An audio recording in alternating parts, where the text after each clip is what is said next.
సహోదరులారా, మన ప్రభువు ఎలాంటి వాడంటే, పాపులను రక్షించేవాడు, పాపం నుండి విడిపించేవాడు, శాపమును తొలగించేవాడు.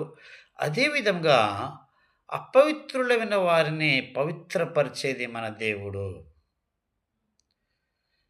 సహోదరులారా, లేవి కాండంలో 15వ అధ్యాయము 19వ వచనం నుండి 27వ వచనం వరకు చూచినట్టయితే, ఒక స్త్రీ మరిక రక్తస్రావం కలిగినటువంటి సమయంలో ఆమె పడుకునే చోటు, ఆమె ఉండేటువంటి చోటు అపవిత్రమైనదని, ఆమెను ఎవ్వరు ముట్టుకోకూడదని ఒక సామాజిక కట్టుబాట్లు ఉండేది.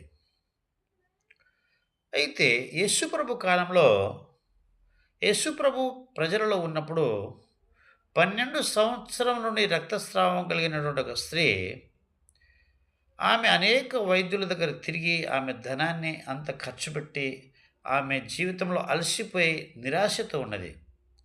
ఆమె ఏమనుకున్నదంటే, యేసు ప్రభు వస్త్రాన్ని ముట్టుకుంటే నేను బాగవుతానని ఆమె భావించి, ప్రజలలో ఆమె ప్రవేశించి మెల్లగా యేసయ్య వస్త్రాన్ని ముట్టుకున్నది.